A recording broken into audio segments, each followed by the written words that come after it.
नमस्ते बच्चों, my self Jaiswal sir. हम पढ़ रहे हैं class 9th social science, India and the contemporary world, part 1, Nazism and rise of Hitler. Now first we will see that what were the causes of first world war. So first world war के कुछ reasons थे, उसके बाद हम आएंगे कि Hitler का उदय क्यों हुआ, what were the reasons of rising of Hitler. So here we are seeing the causes of first world war. यहाँ पर हम देखते हैं कि in European region there was Germany, Austria Hungary, Bulgaria and this is Turkey. Turkey को Ottoman Empire कहा जाता है।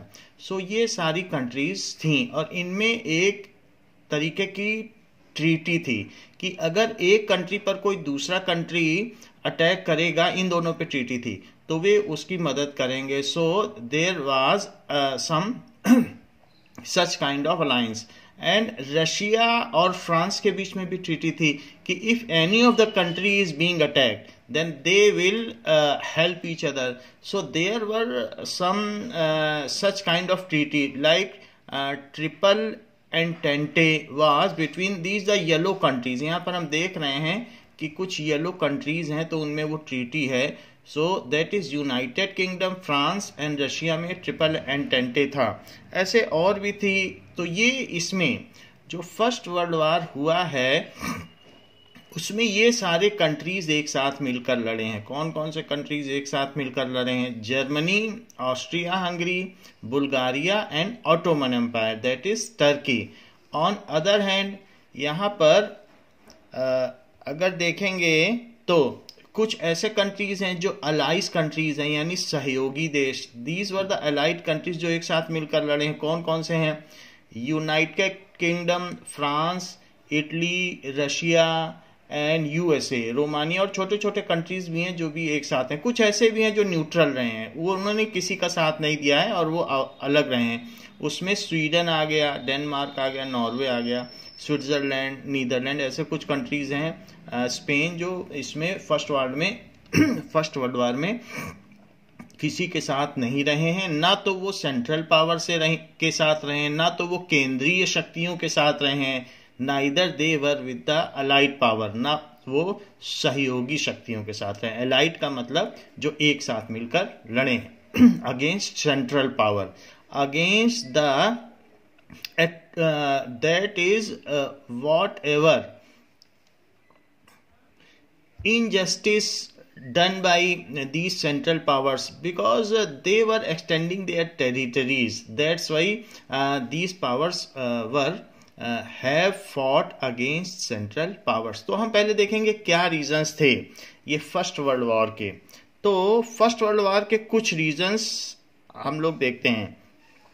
नाउ पहला रीजन तो था कि म्यूचुअल डिफेंस अलायंस थे। अगर ये अलायंस ना होते, जैसे रशिया और सर्बिया के बीच में था। सर्बिया कहाँ है? तो सर्बिया ये देख लीजिए कि सर्बिया ऑस्ट्रिया हंगरी के नीचे है और ऑस्ट्रिया हंगरी ने सर्बिया पर अनऑथराइज कब्जा कर रखा था। So this Austria Hungary as hold over Serbia in unauthorized way and Serbian people were against this. ये एक बहुत बड़ा रीजन है। तो यहाँ ऑस्ट्रिया हंगरी की मिलिट्री पावर थी। तो एक तो ये रीजन था, इसी वजह से इसकी डायनेस्टी का एक पर्सन यहाँ पर मारा गया, फुड्रिच। तो फिर उसी वजह से फर्स्ट वर्ल्ड वार हुआ था। वो जब यहाँ घूमने आया तो यहाँ के लोगों ने उसको गोली से मार दिया। यहाँ टेररिस्ट ग्रुप था जो सर्बिया को छुड़ाना चाहता था ऑस्ट्रिया हंगरी से। तो इस वजह से फर्स्ट वर्ल्ड वार हुआ। तो फर्स्ट वर्ल्ड वार के कुछ रीजंस बताए गए कि फर्स्ट वर्ल्ड वार में देयर वर अलायंस। किसके किसके बीच अलायंस था? रशिया और सर्बिया। तो सर्बिया के साथ में रशिया था। तो एक तो ये जर्मनी, ऑस्ट्रिया हंगरी, वो हमने देख लिया सेंट्रल पावर है। फ्रांस और रशिया में था कि इसमें से किसी पर कोई अटैक करेगा तो दूसरा साथ देगा। Britain, France and Belgium. So ये ट्रिपल एंटेंटे था जापान और ब्रिटेन आपस में भी, उनके बीच में भी इसी तरीके का अलायंस था। तो पहला था अलायंस। दूसरी चीज सभी इंपीरियलिज्म था। जो इंपीरियल स्टेट थे वहां पर किंगडम थे, राजा लोग रहते थे। तो इंपीरियलिज्म जो बड़े बड़े स्टेट थे, और इंपीरियलिज्म का कॉन्सेप्ट क्या होता है, they want to continue their wealth as well as they want to extend their territories. तो वो अपनी टेरिटरी को इंक्रीज करना चाहते हैं और मिलिट्री पावर के बेसिस पर दूसरे कंट्रीज पर अटैक करके उसको कब्जा करना चाहते हैं। So they want to acquire the neighbouring territories. So इस तरीके से जो इंपीरियलिज्म था, पहला हमने अलायंस बताया कि अलग अलग कंट्रीज में अलायंस था। दूसरा कि वो वहां पर जो शाहीपन था, that is imperialism, it was also pushed the world, it has also pushed the world into first world war. Third reason was militarism. So every country was intended to increase its military power. Every country. So much of the money of the budget was utilized for increasing military power. So this was also the reason. Militarism was also the third reason. पहला बताया alliance हो गया, दूसरा imperialism हो गया, तीसरा militarism हो गया। Then the nationalism, this was a new concept. पहले तो इंपीरियलिस्टिक था, but as the concept of nationalism developed, पहले नेशनलिज्म की फीलिंग नहीं थी।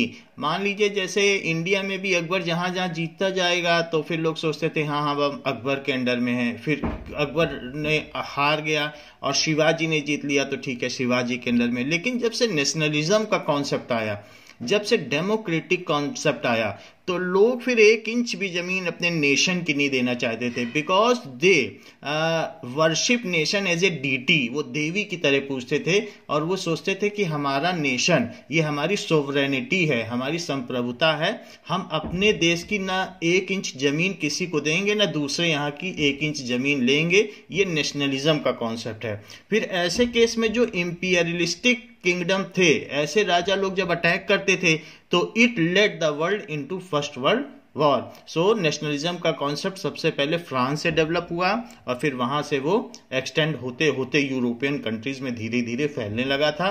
और इसमें जो अटैक्स हुए उन्होंने वर्ल्ड को फर्स्ट वर्ल्ड वॉर की ओर लेड किया। Now next is the assassination of Archduke Franz Ferdinand. It is the immediate cause. So he was heir, ये उत्तराधिकारी था ऑफ रॉयल डायनेस्टी। सो ये बोस्निया हर्जेगोविना का था और सर्बिया में घूमने गया था अपनी वाइफ के साथ। सो यहाँ देख लें तो बोस्निया हर्जेगोविना कहाँ पर है, ये ऑस्ट्रिया हंगरी, ऑस्ट्रिया हंगरी का था और ये यहाँ पे गया था सर्बिया में। और सर्बिया के लोग चाहते थे कि वो आज़ाद हो जाएं, they want to get free from Austria Hungary, that is captivation. So जैसे ही फर्डिनेंड अपनी वाइफ के साथ यहाँ गया तो यहाँ के जो टेररिस्ट ग्रुप थे उन्होंने उस पर अटैक कर दिया और उसके बाद दिस वाज फर्डिनेंड। सो जैसे ही वो गया तो वहां पर इसका असैसिनेशन कर दिया। आप देख लीजिए, गोलियों से उसको मार दिया। ये सर्बिया में गया था। तो ये इमीडिएट कॉज था कि अब फिर इसके बाद जो ऑस्ट्रिया हंगरी था उसने सर्बिया पर अटैक कर दिया। अब सर्बिया पर अटैक होगा तो आपको मालूम है अलायंस में क्या था, रशिया सर्बिया का साथ देगा और रशिया के और दूसरे लोगों के साथ भी अलायंस थे तो उनको भी साथ देना पड़ा। तो इस तरीके से 2 तरीके की पावर बनी। तो यहाँ हमने देख लिया कि ये दोनों का असैसिनेशन हो गया। वहां के न्यूज़पेपर में भी आया कि एयर ऑफ ऑस्ट्रियाज थ्रोन, क्योंकि ऑस्ट्रिया हंगरी की हम बात कर रहे हैं तो वो इट इज स्लेन, मार दिया गया बोस्नियन यूथ। तो सर्बिया के लोगों को इसके लिए जिम्मेदार ठहराया गया। So we have seen that these were the main cause of world war. तो हम यहां लिख सकते हैं कि क्या क्या कॉजेज हैं first world war. So causes of first world war. So causes of first world war. So there were several causes of first world war.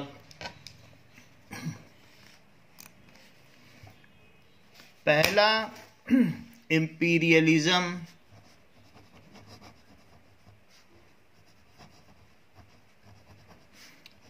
Second, पहला इंपीरियलिज्म हो गया। सेकंड हमने बताया कि मिलिट्री पावर बढ़ती जा रही थी, so militarism.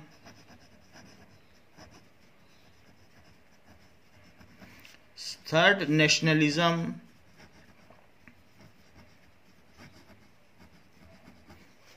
And next nationalism भी बढ़ता चला जा रहा था और अलायंस था, सो अनुबंध था लोगों के बीच में। So what was the alliance? So Russia Serbia का अलायंस था, रशिया सर्बिया। इसी तरीके से जर्मनी ऑस्ट्रिया हंगरी के साथ था। तो रशिया सर्बिया ये सारी सेंट्रल पावर में है, जर्मनी और ऑस्ट्रिया हंगरी ये सेंट्रल पावर में है, ऑस्ट्रिया हंगरी। तो इनको साथ लड़ना पड़ा। इसके अलावा फ्रांस और रशिया का भी था, रशिया का ने फ्रांस के साथ भी कर रखा था। तो ये जब सर्बिया युद्ध में दौड़ा तो फिर फ्रांस को भी दौड़ा, ये सारे एक साथ हैं। सर्बिया गया तो रशिया गया, रशिया गया तो फ्रांस चला गया। इसके अलावा फ्रांस का और लोगों के साथ भी था। सो France, Britain, Belgium.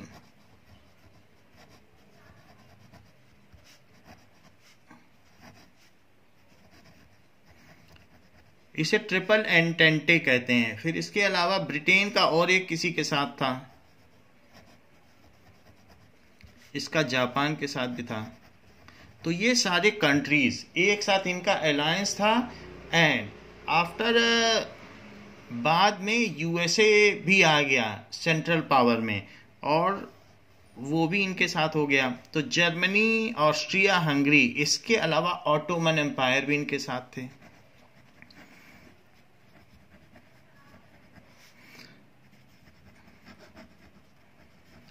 Ottoman empire इस लड़ाई में नहीं जाना चाहते थे। ऑटोमन एम्पायर टर्की को कहते हैं,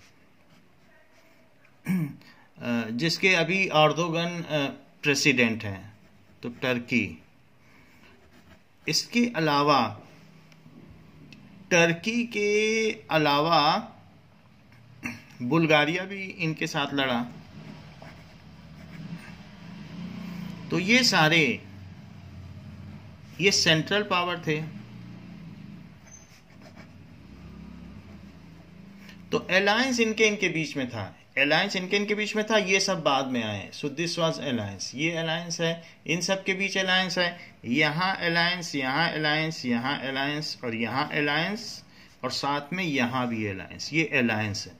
यहाँ कोई अलायंस नहीं था। फिर ये कैसे इस वार में आ गए? Now there is a question कि ये कैसे वार में आ गए। तो यहाँ पर आप देखते हैं कि ये बुल्गारिया कैसे आ गया, टर्की कैसे आ गया। तो जर्मनी ने धोखे से ये दिखा दिया रशिया को कि उसके ऊपर बुल्गारिया और टर्की ने अटैक किया है। तो अब जिससे कि उसके ऊपर रशिया का अटैक कम हो जाए, तो रशिया ने अपना एक फ्रंट वार छेड़ दिया बुल्गारिया और टर्की के साथ। टर्की को ऑटोमन एम्पायर कहते हैं। सो ये जो इस्लामिक कंट्रीज को खलीफा ये खुद को मानता है। तो ये भी अब रशिया ने जब इस पर अटैक कर दिया तो फिर इनको रशिया के अगेंस्ट आना पड़ा। तो ये सब अब एक साथ हो गए। तो इस तरीके से ये सेंट्रल पावर्स हैं। ये शुरू में डोमिनेट कर रही थी, लेकिन बाद में जब यूएसए 1917 में वर्ल्ड वार में आया तो फिर इनको हार का सामना करना पड़ा। यूएसए ने गेम बदल दिया। अदरवाइज ये डोमिनेट कर रही थी और ये सेंट्रल पावर को, ये अलायंस को हरा देती। ये सेंट्रल पावर यही है। तो यहां तक हमने देख लिया कि ये सेंट्रल पावर हैं और ये अलाइड फोर्सेस हैं, सहयोगी अलाइड पावर। तो इनके बीच में वर्ल्ड वार हुआ। And this world war was, ये जो भी है ये 1914 से 1918 तक चला। जो फर्स्ट वर्ल्ड वार था वो 1914 टू 19 डेट याद रखने की जरूरत नहीं है, वैसे 28 जुलाई से ये 11 नवंबर तक चला। सो this was first world war. USA 1917 में यूएसए आ गया और रशिया ने क्विट कर दिया। दो चीजें हुई, यूएसए का आना और रशिया का जाना। इन 1916 USA also joined first world war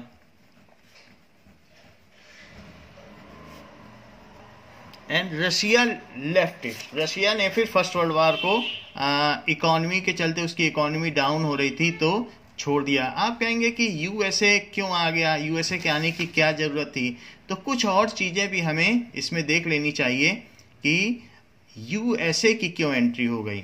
so most of the country were telling कि यूएसए कब तक सोता रहेगा, इस तरीके से वर्ल्ड में अन्याय हो रहा है, सेंट्रल पावर्स अन्याय कर रही हैं। So I want you US army, इस तरीके से स्लोगन आया। फिर ये यूएस की जो नेशनलिज्म एक देवी है, जो नेशनलिस्ट प्रतीक है कि आप कब तक सोते रहेंगे, आप जाग जाइए, इस तरीके से देयर वर वेरियस स्लोगन्स। सो जो उस समय पंपलेट थे वो चर्चा में आए, जिससे यूएस एजिटेट हो जाए, वो भी वर्ल्ड वार में आ जाए। फिर ये भी देखा गया कि जो यूएस को, यहाँ पर आप देखिए बहुत बड़ा पंजा दिखाया गया है, ये जो न्यूट्रल पावर्स थी उस पर भी सेंट्रल पावर्स, जैसे हमने नीदरलैंड देखा, स्विट्जरलैंड देखा, नॉर्वे देखा, वो तो इस पे इन्वॉल्व नहीं थी, लेकिन फिर भी सेंट्रल पावर्स उन पर भी कुछ न कुछ इनजस्टिस कर रही थी। सो दैट्स वाई वहाँ के लोगों ने, यूएसए के लोगों ने कहा कि आपको भी इस लड़ाई में शामिल हो जाना चाहिए। Now there was one more reason.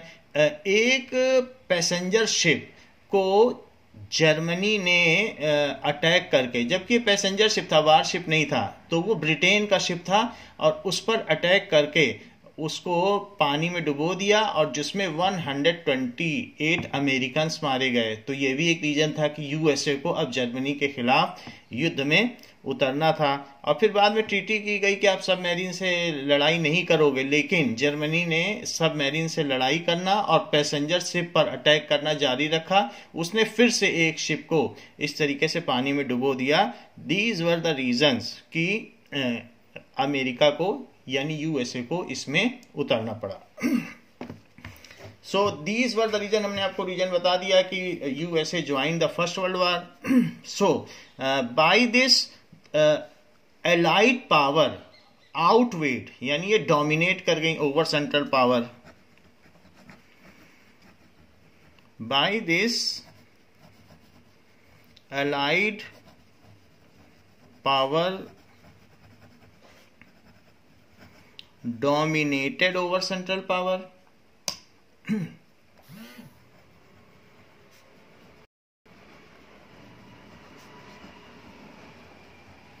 तो ये बात हो गई। जब ये डोमिनेट हो गई and ultimately central power defeated इन 1918, उस समय फ्लू भी हो गया था और बहुत सारे लोग इन्फ्लुएंजा से मारे जा रहे थे, and the central power lost its control over the persons fighting in overseas countries और other countries। so उन पर उसका कंट्रोल चला गया, क्योंकि एक महामारी एपिडेमिक फैल गई थी, तो उसकी वजह से भी। और धीरे धीरे यूएसए के आने से ये हुआ कि यूएसए पर इनका एक्सेस नहीं था, वो बहुत दूर था, और यूएसए अपनी मिलिट्री को भेजकर इन पर अटैक कर सकता था। तो यूएसए को नुकसान नहीं था, यूएसए अटैक करता जा रहा था, क्योंकि वो एक डिफरेंट रीजन है, तो इसलिए उस पर कोई ये लोग अटैक नहीं कर पा रहे थे। Now dominated over central power and defeated them in 1918।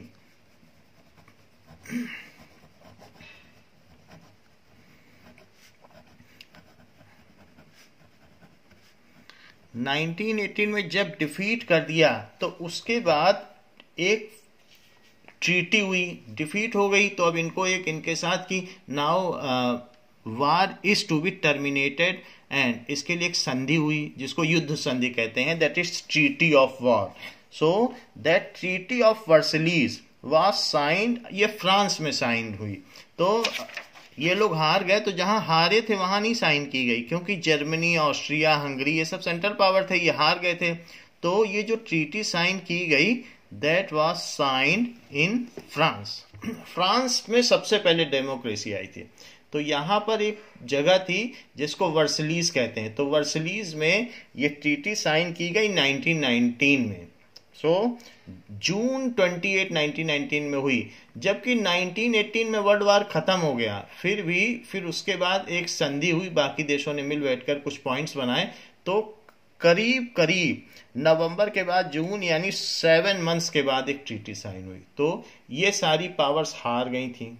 और अब यहाँ वर्सलीज एक सिटी है, वहां पर ट्रीटी ऑफ वर्सलीज साइन किया गया। हॉल ऑफ मिरर्स, बहुत सुंदर एक हॉल था, उसमें सारे कंट्रीज के रिप्रेजेंटेटिव आए और उन्होंने मिल बैठकर सेंट्रल पावर्स और एलाइड पावर्स के बीच एक ट्रीटी साइन कराई। Now a treaty of Versailles was signed.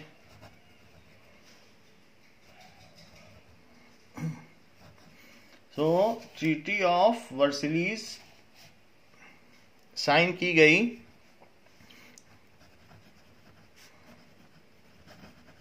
Between किसके किसके बीच में? सेंट्रल पावर्स हमने ऊपर लिख दिया है, and allied powers.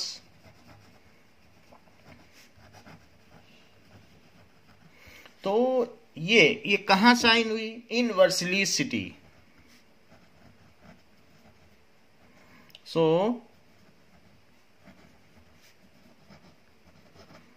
Of France in hall of mirrors. उस बिल्डिंग का नाम था हॉल ऑफ मिरर्स। तो वहां पर ये ट्रीटी साइन की गई हॉल ऑफ मिरर्स में। तो यहां पर ये दिखाया गया कि अब जब ट्रीटी साइन हो गई तो उसमें कुछ ऐसे पॉइंट्स थे जिससे जर्मनी को काफी नुकसान हुआ। So we will see what were those points due to which Germany को इस ट्रीटी से नुकसान हुआ। Now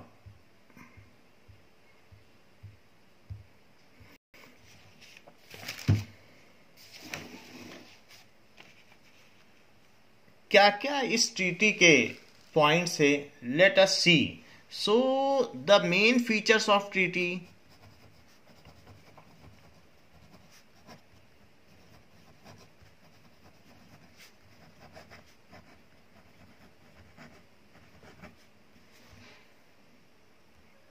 now this was hall of mirrors, इसमें मिरर ही मिरर हैं, और ये वर्सलीज सिटी में जो कि फ्रांस में है ये ट्रीटी साइन की गई।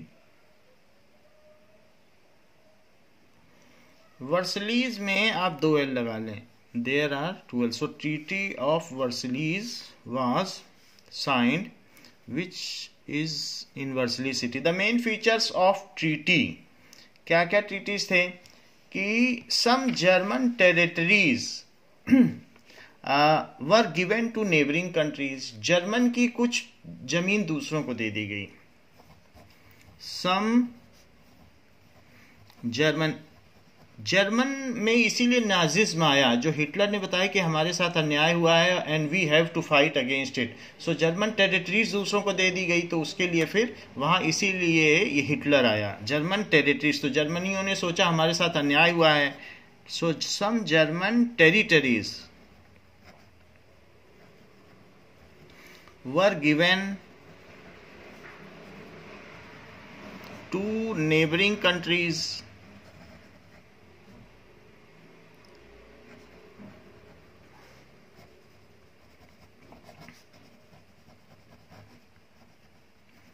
उनसे बिना पूछे वहां के लोगों से ऐसे ही दे दिया गया दूसरों को।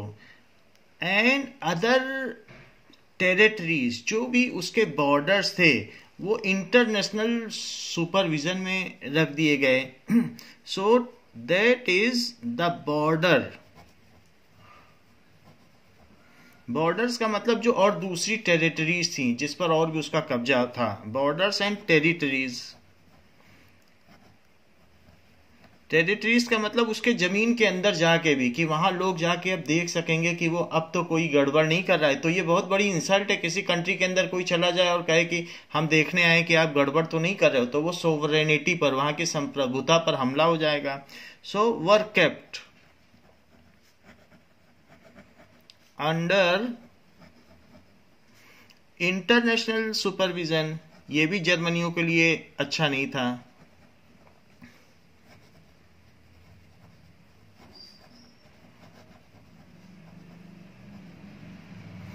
वैसे तो ऑस्ट्रिया हंगरी मेनली इस वार में था, जिसकी वजह से वार हुआ था, क्योंकि फ्रेडरिच वहीं के थे, फ्रेडरिच ड्यूक, लेकिन ज्यादातर बैन जर्मनियों पर लगाए गए। थर्ड, दैट इज जो भी उस समय यूरोपियन कंट्रीज थे, तो यूरोपियन कंट्रीज में स्पिनिंग जेनी का, जैसे ब्रिटेन में स्पिनिंग जेनी हुई और जेम्स वाट ने स्टीम इंजन यानी रेलवेज का वहां पर इन्वेंशन किया। तो उसके बाद यूरोपियन कंट्रीज में स्पिनिंग जेनी के इन्वेंशन से जो थ्रेड है वो कॉटन से 1000 आदमियों का थ्रेड एक मशीन एक बार में बना लेती थी। तो वो लोग अब वहां पर कॉटन के टी शर्ट और इन सब का बहुत ज़्यादा प्रोडक्शन करने लगे। तो उनको रॉ मटेरियल चाहिए था। रॉ मटेरियल कहाँ से आए? उनको स्लेव्स भी चाहिए थे सब चलाने के लिए, और रॉ मटेरियल भी चाहिए था। तो उन लोगों ने कॉलोनी यूज बनाना शुरू कर दिया ओवरसीज कंट्रीज में, जैसे इंडिया में, फिर यूएसए में भी उन्होंने अपनी कॉलोनीज बनाई, साउथ अफ्रीका में भी अपनी कॉलोनीज बनाई। तो जितने यूरोपियन कंट्रीज थे उन सभी में स्टीम इंजन और स्टीम रेलवे वहाँ चलने लगी, वहाँ सब जगह कॉटन मिल्स बन गई।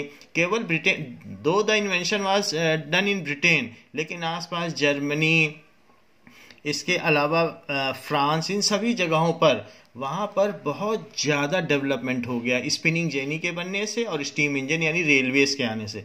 तो अभी उन सबको कॉलोनी चाहिए थी, तो वो दूसरे दूसरे ओवरसीज कंट्रीज में, जैसे इंडिया में और इंडोनेशिया में, ऐसे ही अफ्रीका में, यूएसए में, सब जगह कॉलोनी बना रहे थे और जर्मनी भी बना रहा था। लेकिन जो ये ट्रीटी हुआ, उस ट्रीटी की वजह से जर्मनी को रोक दिया गया और बोला गया अब आपकी कोई भी कॉलोनी दूसरे कंट्रीज में नहीं होगी। So Germany was now lost control over the overseas colony. इसकी वजह से ये हुआ।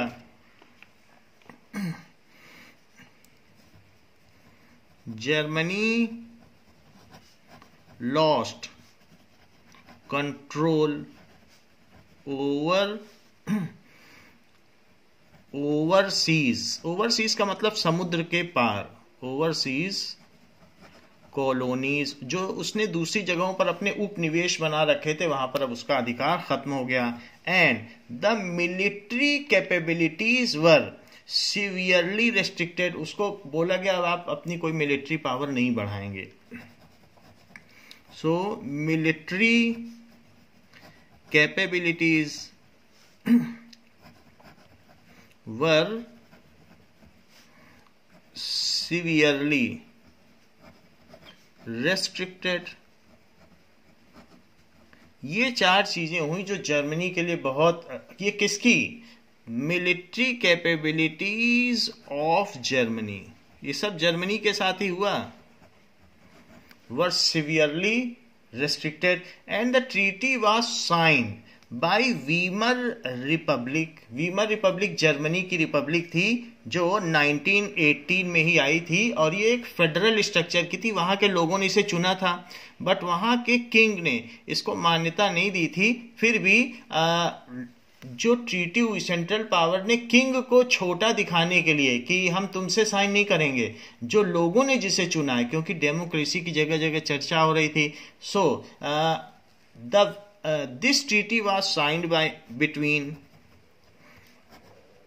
तो जर्मनी का भी तो कोई रिप्रेजेंटेटिव होना चाहिए। तो जर्मनी में किंग भी था और वीमर रिपब्लिक भी थी। वीमर रिपब्लिक फेल हो चुकी थी, लेकिन सेंट्रल पावर्स में वीमर रिपब्लिक के साथ साइन की गई ट्रीटी, और एलाइड पावर्स ने कहा हम किंग को नहीं मानते, हम तो वीमर रिपब्लिक को मानेंगे। किंग तो जगह जगह अटैक करके अपने क्षेत्र में ले रहा है, so it is attacking neighbouring country and encroaching it, so we will not make any treaty with king. We will make treaty with the publicly elected Weimar Republic, which was elected in 1918. The treaty was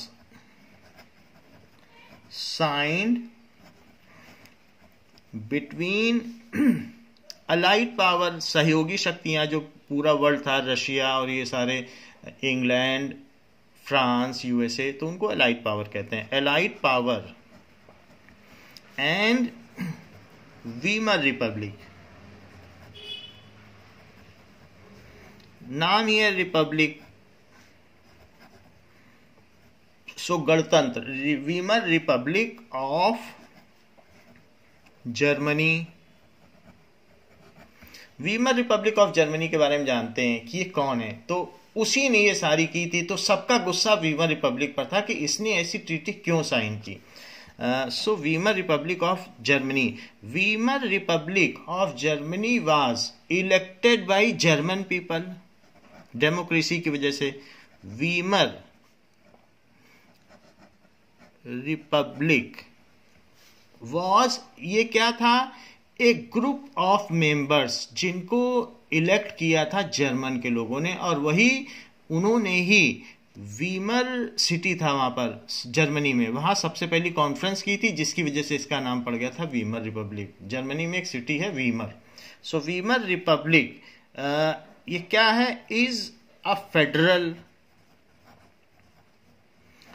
structure का मतलब two tier concept. जैसे हमारे यहाँ एक central government है और फिर state government है, तो सेंट्रल गवर्नमेंट को ज़्यादा पावर है और स्टेट गवर्नमेंट को थोड़ी कम पावर है, तो टू टीयर गवर्नमेंट. तो एक सेंट्रल पावर और एक स्टेट पावर, ऐसे स्ट्रक्चर को कहते हैं फेडरल स्ट्रक्चर.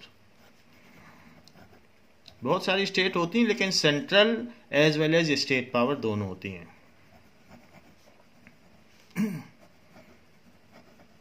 State government. तो Weimar Republic is a federal. So Weimar Republic was a federal democratic structure. Federal democratic का मतलब public elected.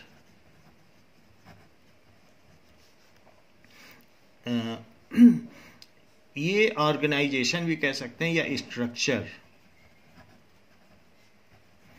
which was elected and its member were elected by German people. Member के number हम बता देंगे कितने थे, 200 something थे. So its member वो आगे बता देंगे. Its member were elected by German people.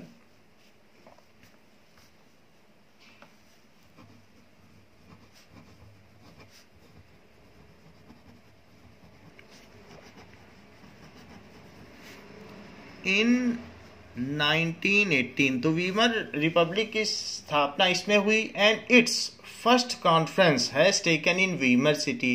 That's why it is called Weimar Republic. Its first conference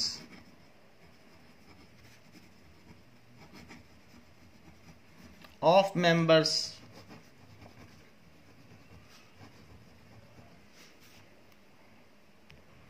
now Weimar Republic का इसका एक और भी नाम था, दैट इज जर्मन रीच. इसका एक दूसरा नाम था जर्मन रीच. इसका अपना एक फ्लैग भी था. So this was the flag of Weimar Republic and there was a coat of arms, एक साइन भी था. सो ये वीमर रिपब्लिक 1919 से 1933 तक रहा. तो ये वहाँ इस तरीके से इसकी स्थापना की, लोगों ने इलेक्ट किया था. This was first conference of Weimar Republic. तो ये फर्स्ट कॉन्फ्रेंस आप देख रहे हैं. सो these were the members, elected members of German people, और उन्होंने वीमर सिटी में अपना पहला कॉन्फ्रेंस किया और इस वजह से इसे वीमर रिपब्लिक कहा गया. It was against the king at that time present in Germany में जो उस समय का किंग था, उसके विरोध में, उसकी शक्तियों के, उसकी पॉलिसीज के अगेंस्ट वहां के लोगों ने एक रिपब्लिक बनाया जिसको वीमर रिपब्लिक कहते हैं. It was inspired by the democratic line of the France. जैसे फ्रांस में डेमोक्रेसी आई थी, वैसे ही जर्मनी में भी इसी तरीके से डेमोक्रेसी लाने के लिए वीमर रिपब्लिक का गठन किया गया. So its first conference of members consisting of 40 parties, इसमें 40 political parties ने हिस्सा लिया. Consisting of 40 political parties head of members held in Weimar city. So it was called as Weimar Republic. So it was called as Weimar Republic.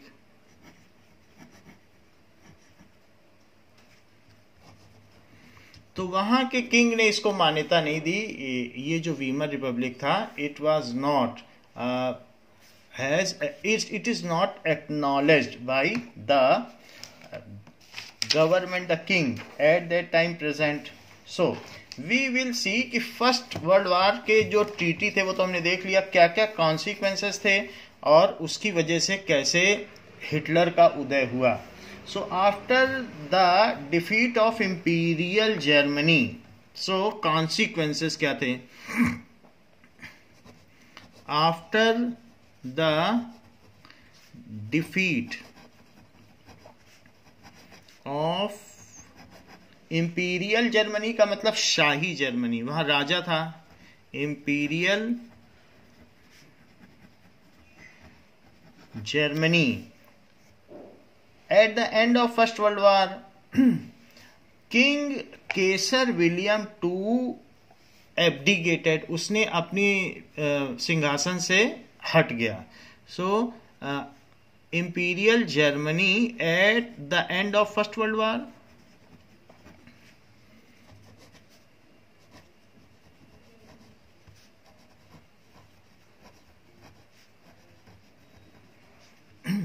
So King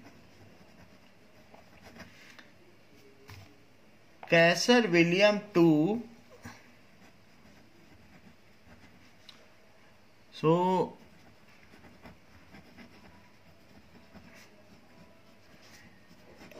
abdicated का मतलब डिथ्रोन्ड, उसको उसके सिंहासन से उतार दिया गया है.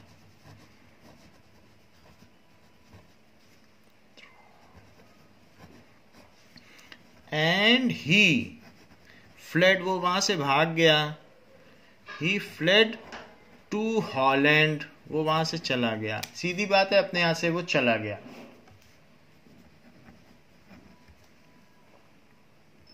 So this is Kaisar William II who fled to Holland. So this gave an opportunity to political parties and Weimar Republic, the federal structure, to again regain its power. जब तक ये था तब तक तो इसने वीमर रिपब्लिक को कोई मान्यता नहीं दी एंड उसकी सारी एक्टिविटीज पर बैन कर रखा था. But after first world war जब ये हार गया, जब वहाँ का इंपीरियल डिफीट हो गई, so it gave an again an opportunity to Weimar Republic to come in power. and उसको तो एलाइड पावर्स ने, एलाइड फोर्सेस ने मान्यता दी थी, उसी के साथ ट्रीटी साइन की थी, तो उसको फिर से पावर मिल गई. This gave an opportunity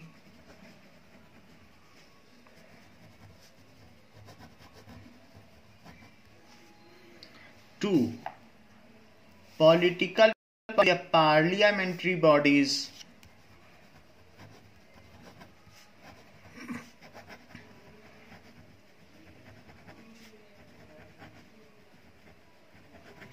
parliamentary body कौन थी वहां पर? वो वीमर रिपब्लिक ही थी.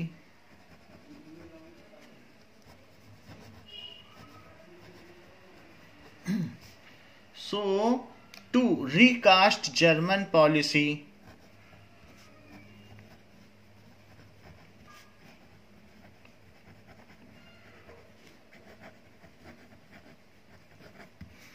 नाउ सो हियर पॉलिटी का मतलब पॉलिसी नहीं है, इसका मतलब है to recast.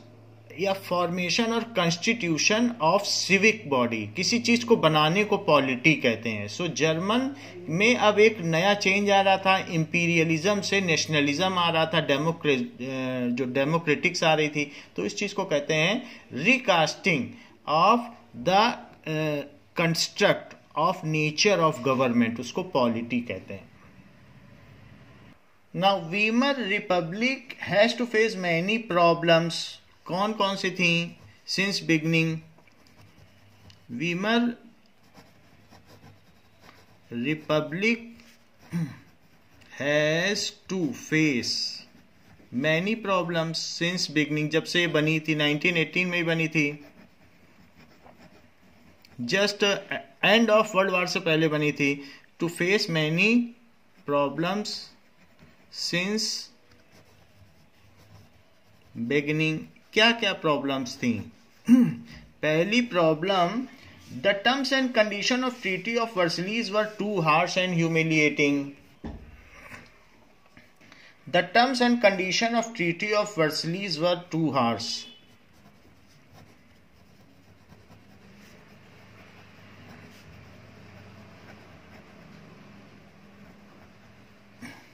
of treaty of Versailles were too hard, ये बहुत हार्ड थी।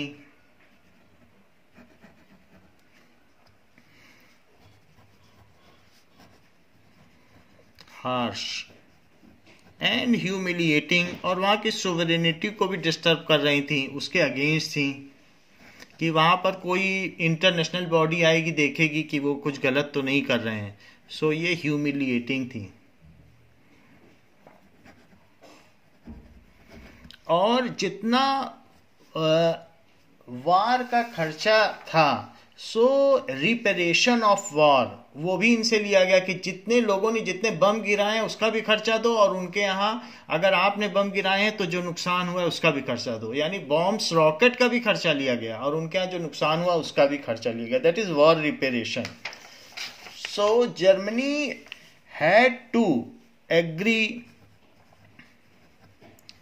जर्मनी हैड टू पे, उस समय 6 बिलियन पाउंड्स देना पड़ा था। 6 बिलियन, जबकि ऑस्ट्रिया हंगरी के जो किंग थे फ्रुडरिच मारे गए थे और इसको देना पड़ गया, तो इसका कोई लेना देना भी नहीं था। इसको जो उनके बीच में अलायंस हुआ था उसकी वजह से कूदना पड़ा, और फिर इसके बाद इसी को इतना पैसा देना पड़ा, 6 बिलियन पाउंड्स एज वार रेपेरेशन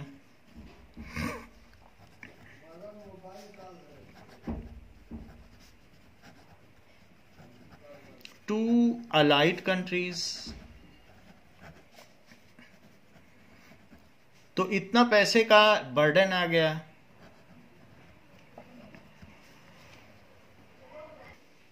सो many people held responsible Weimar Republic, की उसने ऐसा समझौता क्यों किया? Why such treaty was signed at Versailles and which has disgraced Germany या German people. So many people, अभी डेमोक्रेसी बनी ही नहीं थी कि लोगों ने उसे डिसग्रेस करना भी शुरू कर दिया। Many people held responsible to Weimar Republic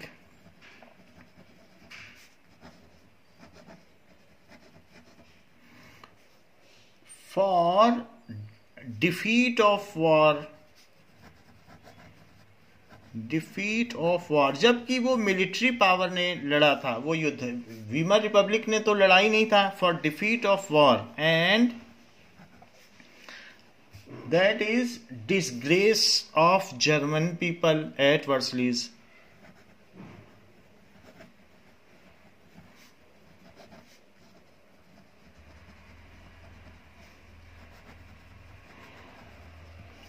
people, the Republic carried the burden of war guilt and national humiliation, and it was financially crippled to pay compensation. अब ये इतना पैसा कहाँ से देगी? So the Republic carried the burden of, so कई और भी चीजें थी। Republic was unable to pay such a huge compensation. Republic was unable to pay such huge compensation भी कह सकते हो, या वार रिपेरेशन। वो दे नहीं पा रही थी तो उसको टैक्स बढ़ाना पड़ेगा या कुछ ना कुछ करना पड़ेगा। So it was unable to pay. Now the years of depression, फिर इसके बाद तो महामंदी का दौर आ गया। इन 1929 to 32 वार कंपेंसेशन के लिए ही increased taxes on public to pay war reparation. तो जो दिस बॉडी है, ही का मतलब this body, Weimar Republic, so it increased taxes, क्योंकि किंग तो अब था नहीं, किंग तो चला गया था Holland. So it increased taxes on public to pay war reparation.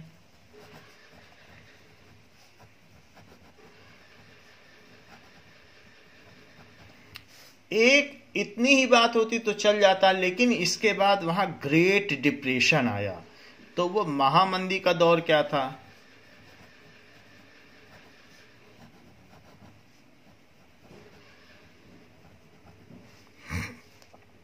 So, the Great Depression came in 1929 to 1932.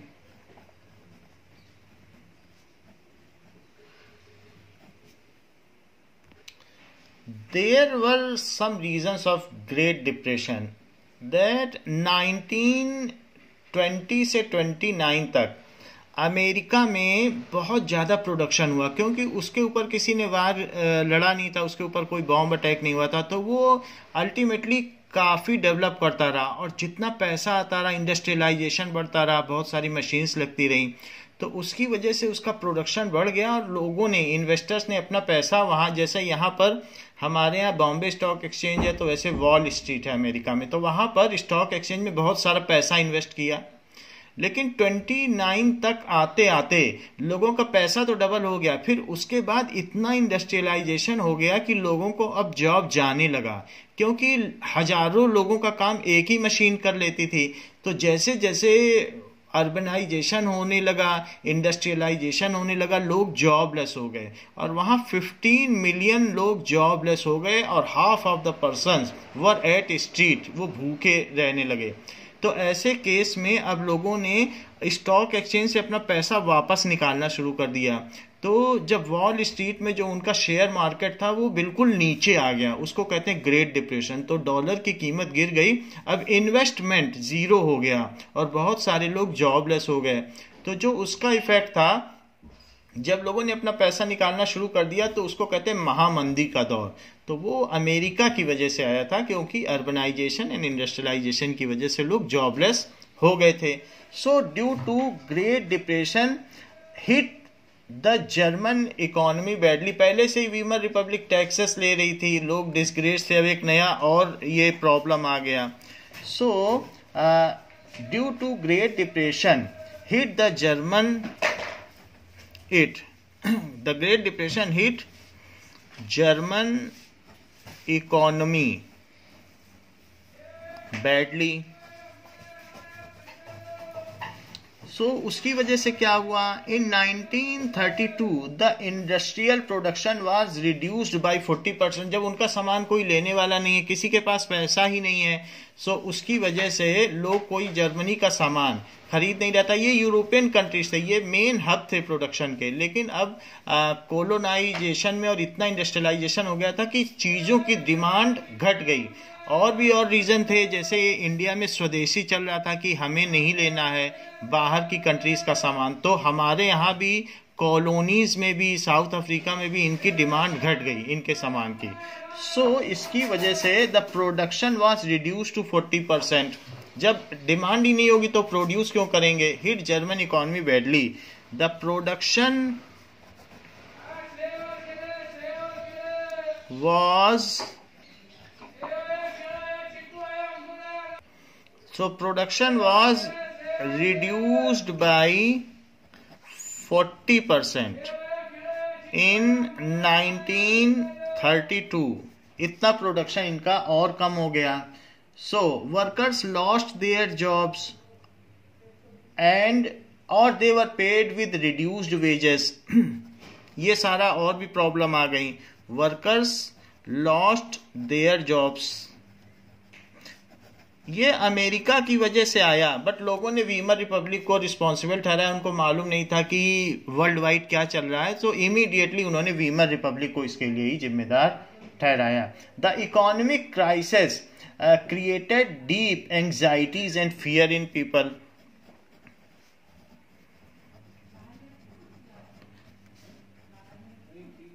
So economic crisis created anxieties. लोगों में अब हलचल मच गई कि अब क्या होगा. So crisis created anxieties among people. और फियर भी, लोग डरने भी लगे. And fear in people. तो वीमर रिपब्लिक की मान्यता अब और घटने लगी थी. The government could not control this crisis. The government, ये वीमर रिपब्लिक की, could not control the crisis.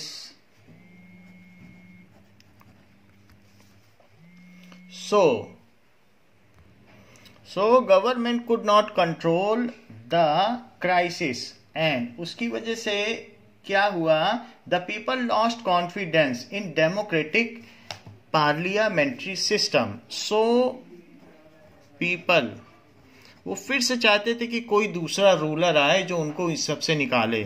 Lost faith in democratic. Demos का मतलब पीपल ही होता है, तो democratic parliamentary system.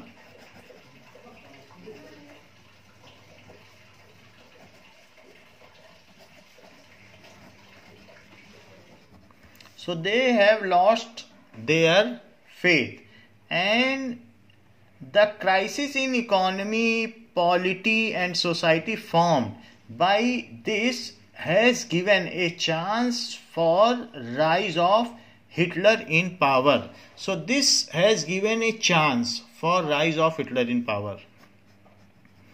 This has given a chance for rise of Hitler in power.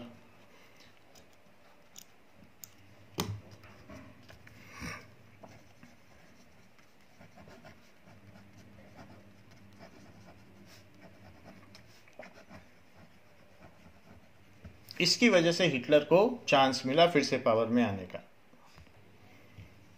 Now there were 40 parties in Weimar Republic, and उसमें एक party थी that is National socialist German worker party. So Hitler joined this German worker party in 1999. So Adolf Hitler joined this worker party. Now, the swastika, this was the symbol of National Socialist German Worker Party, जो Weimar Republic की 40 parties में एक थी. सो स्वास्तिक इसका symbol था. And Adolf Hitler has joined this party in 1919 as a member. तो Adolf Hitler ने इस पार्टी को 1919 में ज्वाइन किया. So one of the parties among 40 parties of Weimar Republic was National Socialist German Workers' Party.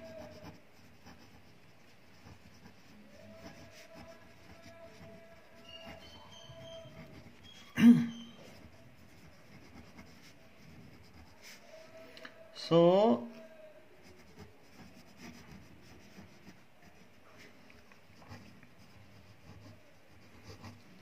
now national socialist, राष्ट्रीय समाजवादी German मजदूर संगठन. So this was national socialist German worker party. सो एक पार्टी थी. And Adolf Hitler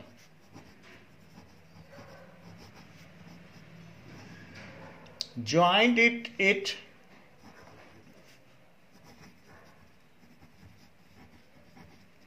in 1919. So यहीं से अब इसका उदय हुआ, the rise of Hitler. Now this party was known as Nazi party. इसी को नाजी पार्टी भी कहा जाता है. Now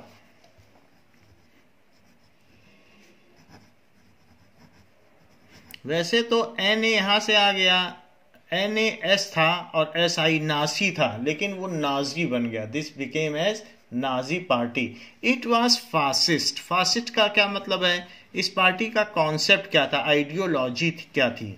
so it was fascist party. Its ideology was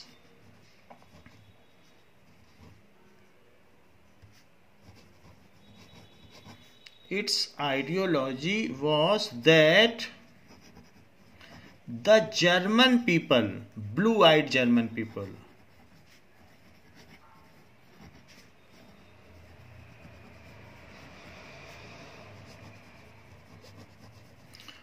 who originally belong to Nordic Aryans, जो मध्य एशिया से आए हुए आर्यंस हैं. इंडियंस भी आर्यंस ही कहे जाते हैं, हम लोग भी नॉर्डिक आर्यंस हैं. तो कुछ यहाँ आ गए मध्य एशिया के आर्यंस, कुछ इंडिया में आ गए और कुछ वहाँ चले गए. सो इसने, इनका ये बिलीव था कि जो ब्लू वाइट जर्मन पीपल हैं, who were originally Nordic Aryans,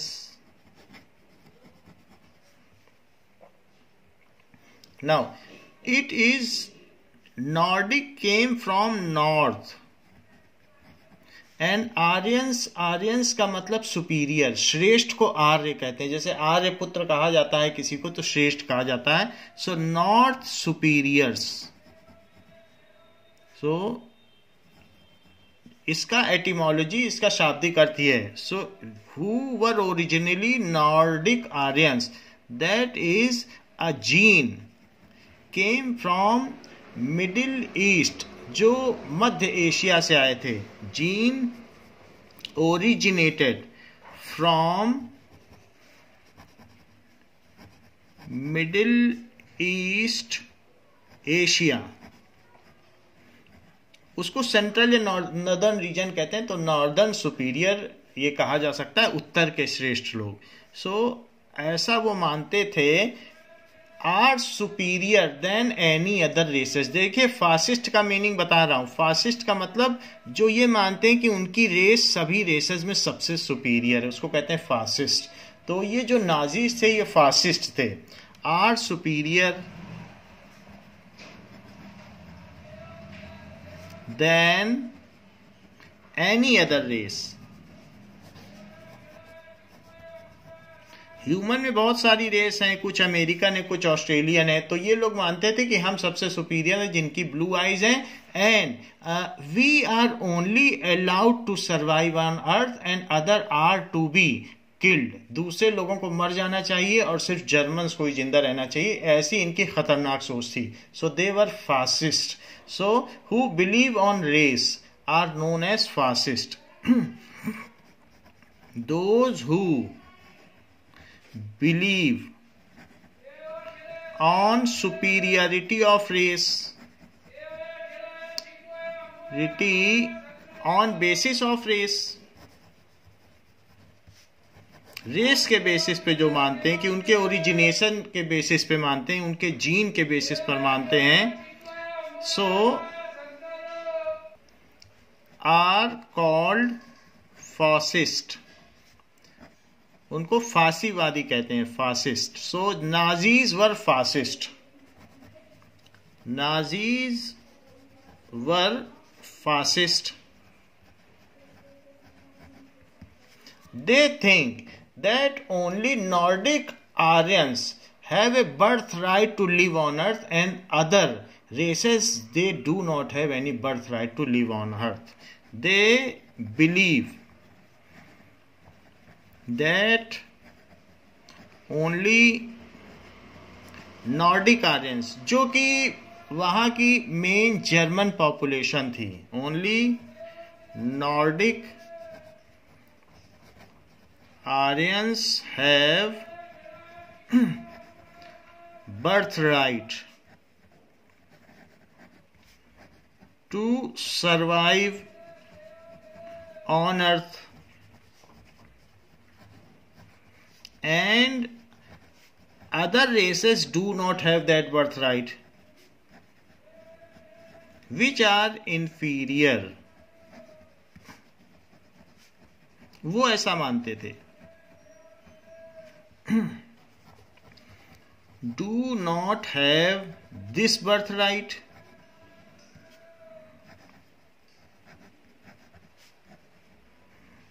so either they should be executed, या तो उनका गला काट दिया जाए, मार दिया जाए, ऐसा वो सोचते थे, ऐसा ना फासिस्ट सोचते थे। And Hitler was strong supporter of this ideology. So Hitler was a strong supporter of this ideology. तो हिटलर ऐसा समझता था कि उसके रेस के लोग ही श्रेष्ठ हैं, और जो जर्मन पॉपुलेशन, वहाँ की मेन जर्मन पॉपुलेशन थी, उन्हीं को जिंदा रहना चाहिए। Now it wanted to have her influence all over the world. Her का मतलब पार्टी का influence. He wanted to have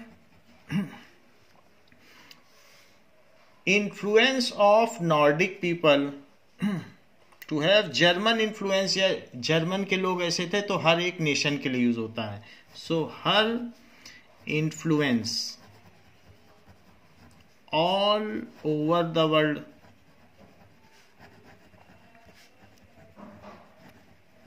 want to get back his fame, जो उसको फर्स्ट वर्ल्ड वार में ट्रीटी ऑफ वर्सलीज में जो भी गिल्ट हुई थी उसको वो फिर से प्लकेट करना चाहता था। So he aimed at expanding the German empire and acquiring those colonies that were snatched away from him. It aimed to at expanding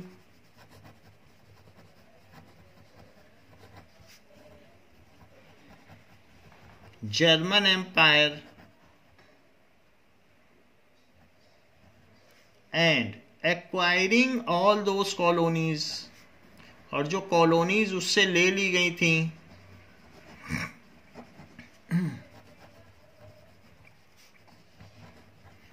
जो उपनिवेश उससे ले लिए गए थे, so that were snatched away from her. Her का मतलब उसकी कंट्री से।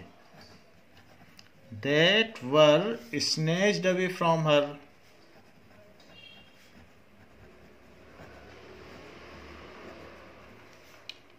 away from her. So ये कॉन्सेप्ट था नाजी पार्टी का और हिटलर का, कि उसे फिर से लेना है, अपनी खोई हुई जो सम्मान है उसको, खोया हुआ सम्मान वापस पाना है। It was the aim of Hitler.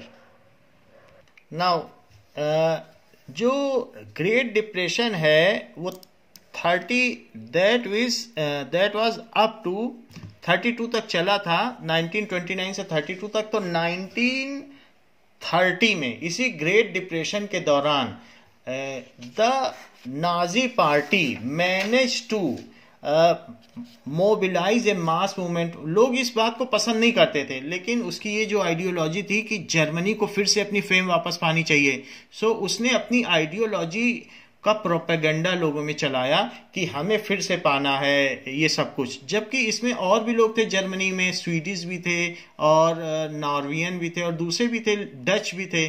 तो वो सारे लोग भी सोचे कि जर्मनी का जब डेवलपमेंट होगा तो हम भी साथ में दे देते हैं, क्योंकि जर्मनी के लिए हो रहा है।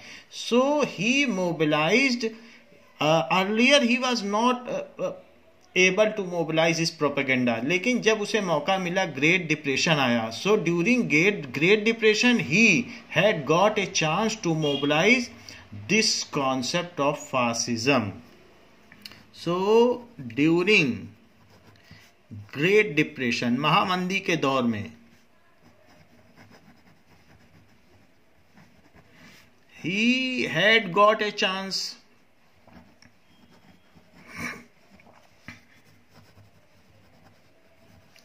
to mobilize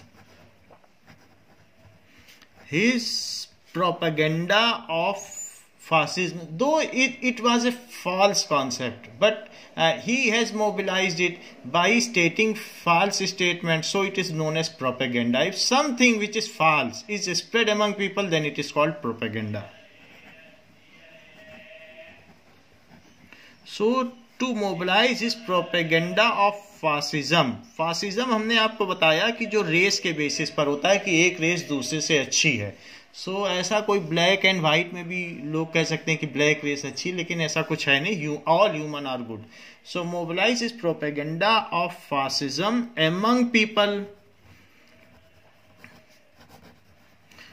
who were fearful and have anxiety. वो पहले से ही डरे हुए थे और ये नहीं जान पा रहे थे, देवर इन फिक्स कि क्या करें। तो उसमें उन्होंने ये हिटलर ने इसने अपना प्रोपेगेंडा फैलाया। It instilled hope of a better future among the worried German. इससे लोगों में एक होप आ गया कि जर्मनी को ऊपर होना चाहिए।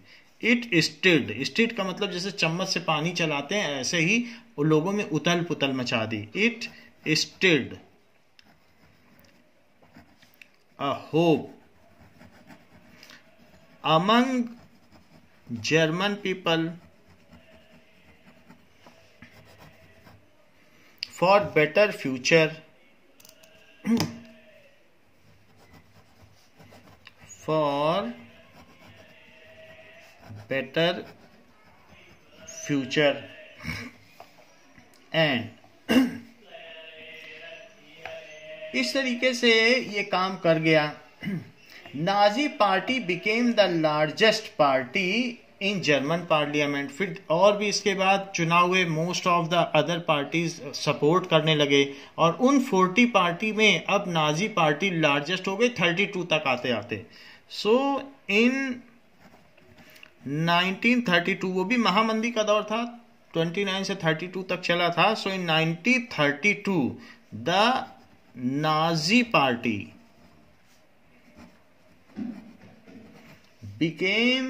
had become the largest party in German parliament, had become the largest party in German parliament.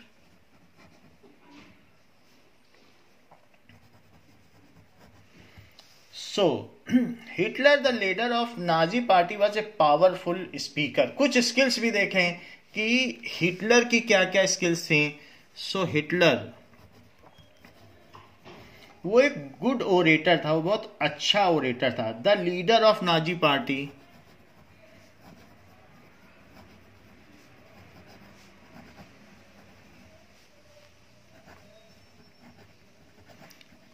was good orator.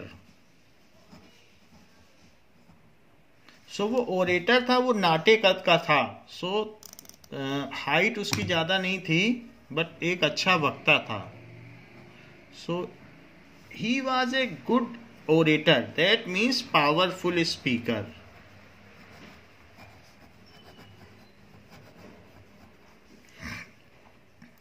So his passion and his word moved people. He promised to build a strong nation. So his passion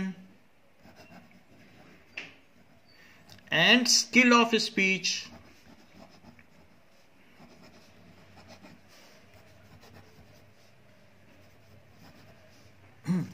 तो वो जो speech देता था उसकी वजह से, skill of speech moved people, German people में एक मूवमेंट आ गया।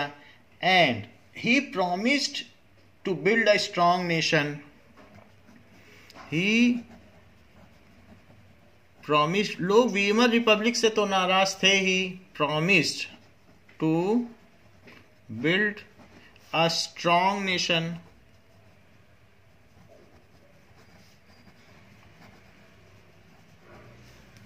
And undo the injustice of Versailles Treaty and restore the dignity of German people. उसने लोगों से भी प्रॉमिस किया कि जो जो अन्याय जर्मन के साथ हुआ है उसको वो अनडू करेगा, लोगों को सबक सिखाएगा। And undo the injustice of treaties of Versailles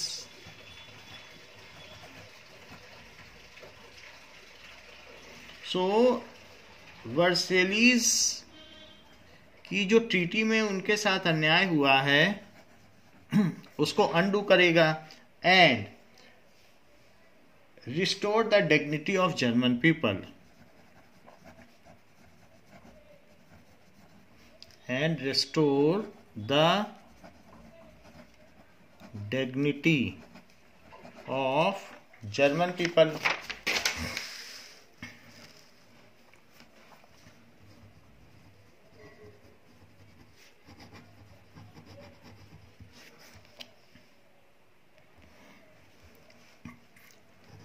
उसको ऐसा चांस भी मिल गया। Now he got a chancellorship of Germany. So in 1933, 3 साल बाद, यानी ये कह सकते हैं कि नाजी पार्टी 32 में स्ट्रॉन्गेस्ट बन गई थी और एक ही साल बाद उसको ये चांस मिल गया on 30th January 1933। So on 30th जनवरी 1933 उसे चांसलरशिप मिल गई।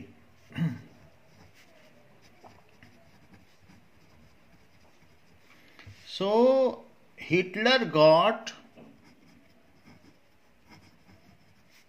चांसलरशिप of Germany.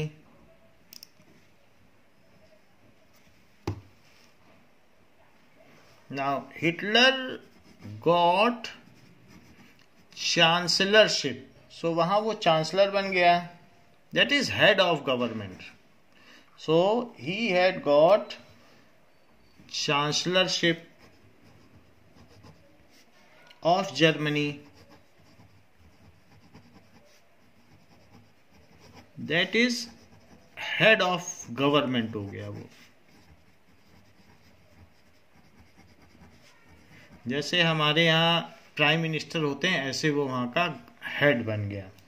Having acquired power to dismantle the structure of democratic rule, और उसको इतना पावर मिल गया कि वो जो डेमोक्रेसी थी वीमर रिपब्लिक उसको ही वो डिसमेंटल कर सकता था। Having acquired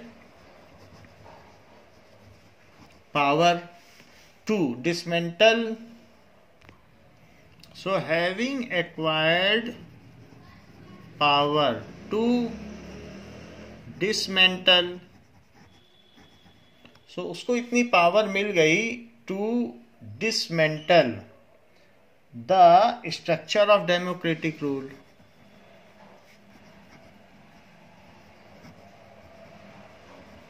ऑफ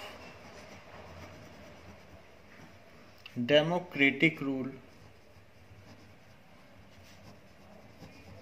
तो अब वो जो भी वीमर रिपब्लिक था उसको वो भंग भी कर सकता था, डिसमेंटल कर सकता था, कुछ भी कर सकता था। जो पब्लिकली इलेक्टेड गवर्नमेंट थी उसको हटा भी सकता था। And public was also unhappy with this Weimar Republic. So on 3rd March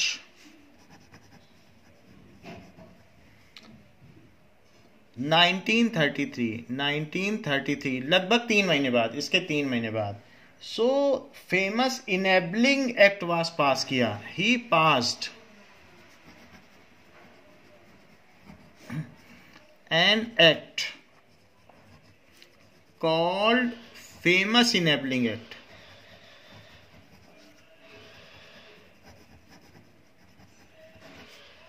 So what was that famous enabling act which has given all power to Hitler? So famous enabling act was passed in parliament.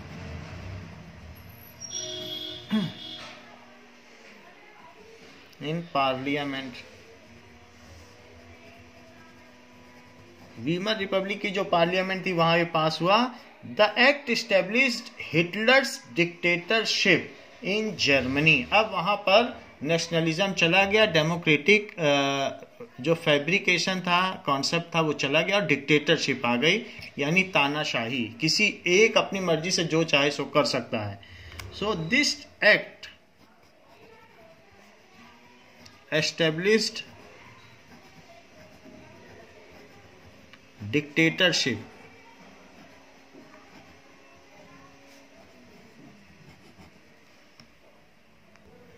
So it is kind of autocracy, absolutism, तानाशाही भी कह सकते हैं।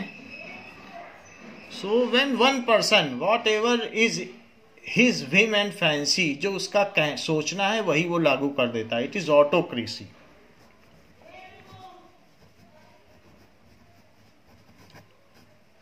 Otherwise, you can also say totalitarianism or absolutism. There are several meanings. So, dictatorship हो गया in Germany. तो Germany में अब उसकी डिक्टेटरशिप हो गई, वो जो चाहे वो कर सकता था।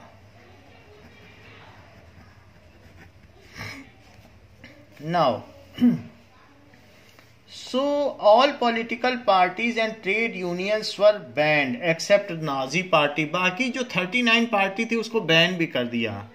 All political parties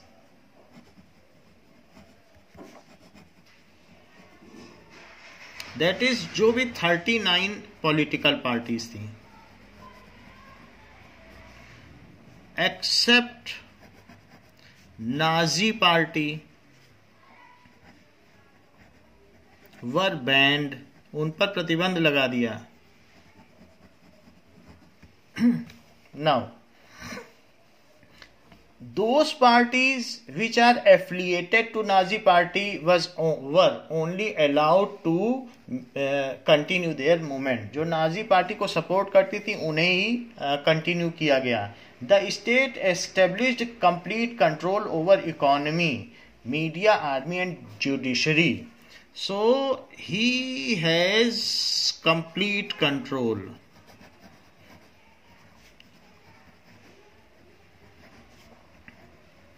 over किन किन चीजों पर उसका कंट्रोल हो गया। इकोनॉमी, अपने हिसाब से वो रेट बदल सकता था जैसा चाहे। मीडिया में उसके खिलाफ कोई छाप नहीं सकता था। Nothing can be published against Hitler और Nazi party. Media, army, so army also came under him, and judiciary. What is justice, the Hitler was only to decide it. Judiciary. So many people who want to say against Hitler, उन्होंने मटके में seeds डाल के, बीज डाल के, और उसमें हिटलर के खिलाफ पर्चियां डाल के जमीन में दबा दी कि वो तो मरने जा रहे हैं, लेकिन उनके जाने के बाद लोगों को पता चले कि हिटलर कैसा डिक्टेटर था। इतना भी था कि दुनिया को पता ही नहीं चल पाया कि हिटलर ने क्या किया। गांधी जी ने एक लेटर भी लिखा हिटलर को कि mister Hitler, whatever you are doing it is not good against humanity, you should leave such kinds of act. So that was also a famous letter जो कि 45 में गांधी जी ने लिखा था ना। So this Hitler was only who led second world war. So media, army and judiciary पर इसका total control हो गया। नाउ वंस इन पावर, जब एक बार ये पावर में आ गई, Hitler executed his idea. Hitler executed या इम्प्लीमेंटेड, उसने अपने आइडियोलॉजी को कार्यान्वित करना शुरू कर दिया। Implemented his ideology of fascism which was very dangerous.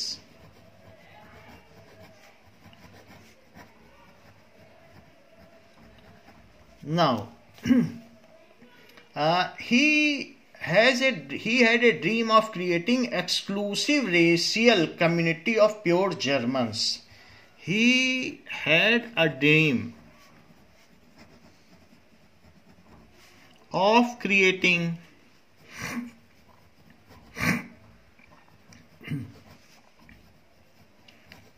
exclusive racial community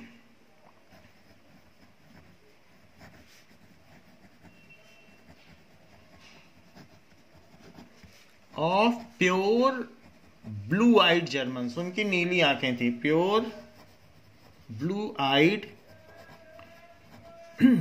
Germans, जिनको कि नॉर्डिक आर्यंस भी वो कहता था, northern superior.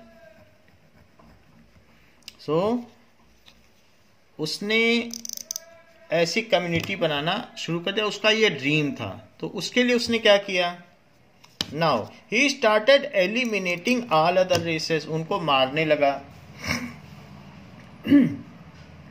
He also want to eliminate physically impaired Germans, उसने उन जर्मन्स को भी मार डाला जो जिनकी बॉडी पार्ट्स कोई नहीं था। He also want to eliminate, वो इम्पेयर्ड जर्मन्स को भी, लूले लंगड़े जर्मन्स को भी नहीं रखना चाहता था। Want to eliminate physically impaired, physically या मेंटली इम्पेयर्ड जो थे उनको भी नहीं रखना चाहता था। और इसके अलावा वो दूसरी रेसेस को तो रखना ही नहीं चाहता था। इसको कहते हैं अपंग लोग जो होते हैं, अपंग। सो फिजिकली इम्पेयर्ड जर्मन्स, सो उनको वो हटाना चाहता था।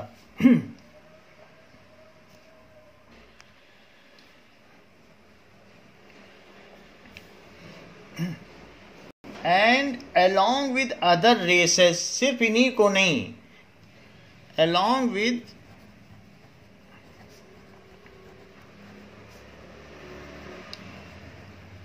other races whom he considered as undesirable, उनको वो कहता था कि ये अनडिजायरेबल हैं सोसाइटी के लिए। whom he considered as undesirable,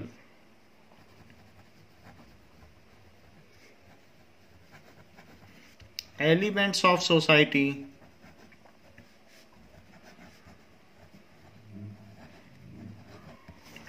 तो ऐसा उसका ड्रीम था।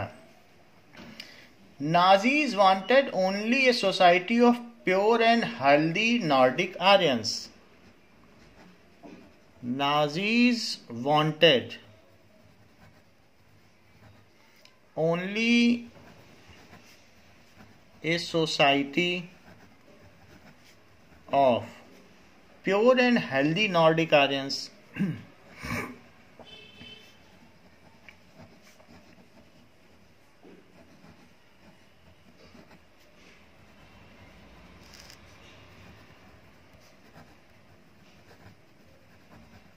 नॉर्डिक आर्यंस का मतलब that is northern superiors, that is north east middle east के जो लोग थे वो आर्यंस ही रहने चाहिए।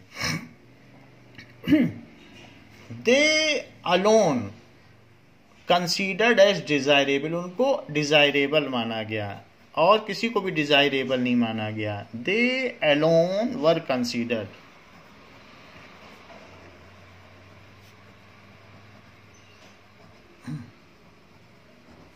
डिजायरेबल।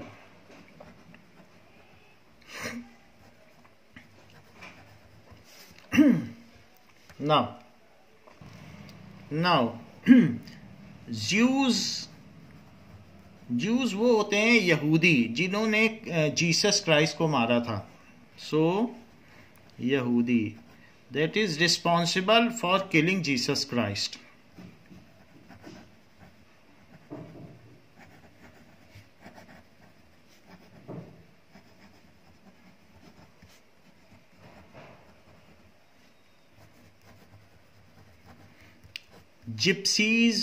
जिप्सीज कौन होते हैं? जिप्सीज इंडो आर्यंस, यहां तक कि इंडो आर्यंस को भी उसने मान्यता नहीं दी। उसने ब्लू आइड जर्मन्स, हम भी आर्यंस हैं बट हमको वो जिप्सीज मानता था। सो Indo Aryans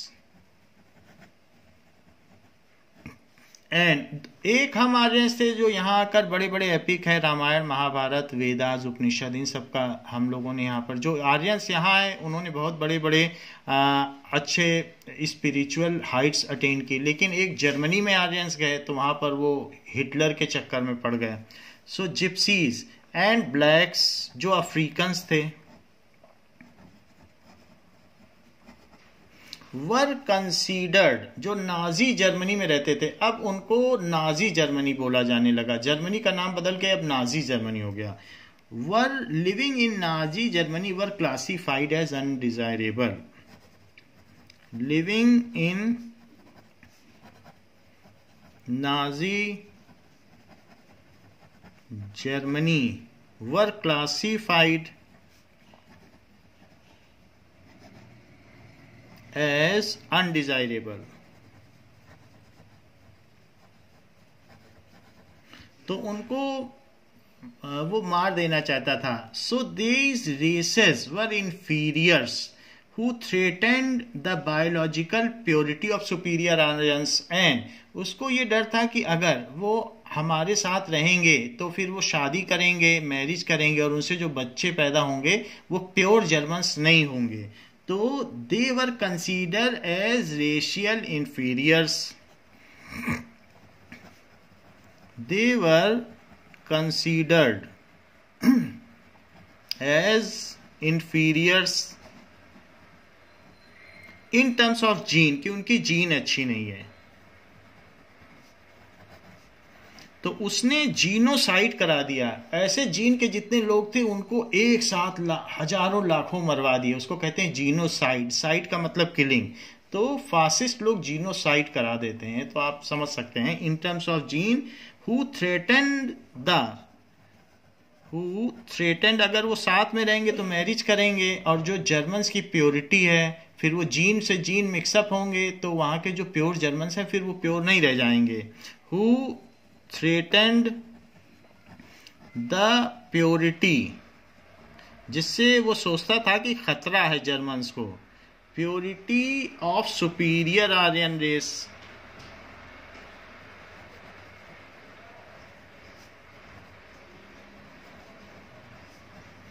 so Hitler was having such ideology, so they were widely persecuted। उनके वो पीछे पड़ गया। सो देवर कौन कौन? ज्यूज, जिप्सीज एंड ब्लैक्स, इन सबको उसने परसिक्यूट किया। दैट मीन्स विक्टिमाइज किया, दैट मीन्स ऑप्रेस किया, दैट मीन्स इल ट्रीट किया। सो दे वर वाइडली परसिक्यूटेड, उनको सताया जाने लगा। सो परसिक्यूटेड बोल सकते हो या विक्टिमाइज, उन पे आरोप लगने लगे, या इल ट्रीटेड। उनके साथ खराब बर्ताव किया जाने लगा। एंड ये भी कह सकते हो कि ऑप्रेस्ड, जो कहना चाहो वो कह सकते हो, माल ट्रीटेड भी कह सकते हो। तो ये कुछ ना कुछ ऐसा उनके साथ किया जाने लगा, अब्यूज्ड भी किया जाने लगा। और उनको ये भी कहा गया कि they should leave the Germany as soon as possible, और उनको अल्टीमेटम दे दिया गया था कि विद इन 1 मंथ उनको चले जाना चाहिए, otherwise they will be killed. So ऐसा कहा जाने लगा। Now the Jews remains the worst sufferer in Nazi Germany. यहूदी लोगों को सबसे नुकसान पहुंचाया गया। Jews were worst sufferer of Nazi Germany.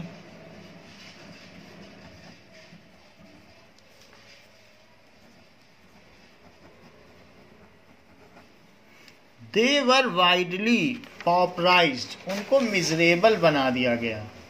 So in Nazi Germany,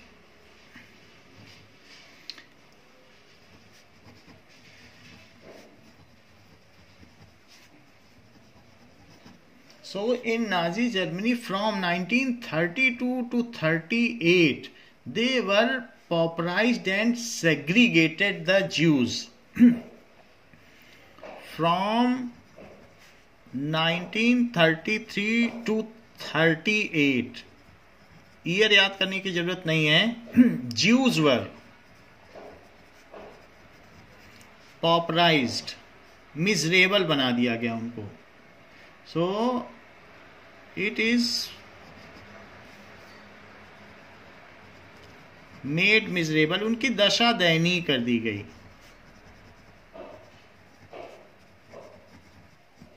and isolate कर दिया गया, सेग्रीगेटेड, बाकी पॉपुलेशन से उनको आइसोलेट कर दिया, अलग कर दिया। और compelled them to leave the country, and compelled them, उन्हें बाध्य किया गया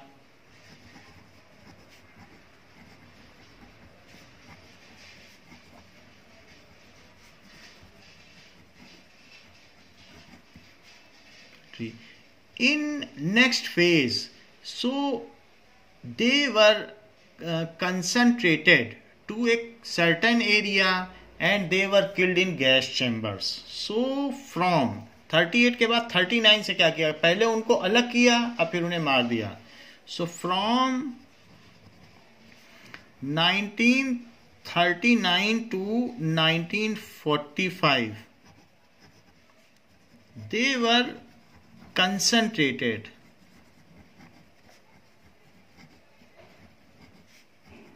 in a certain area, वहीं पर उन्हें रखा गया. And eventually killed them in gas chamber, and अंत में उन्हें मार दिया गया गैस चैम्बर में जहरीली गैस डालकर या बिजली के तारों से. Eventually killed. So Hitler was thinking that they are not so worthy that a single bullet is to be spent on killing them. So they were so inferior that they are to be either killed by electric shock or in gas chambers. So he do not want to spend a single bullet on them. So eventually killed them in gas chambers.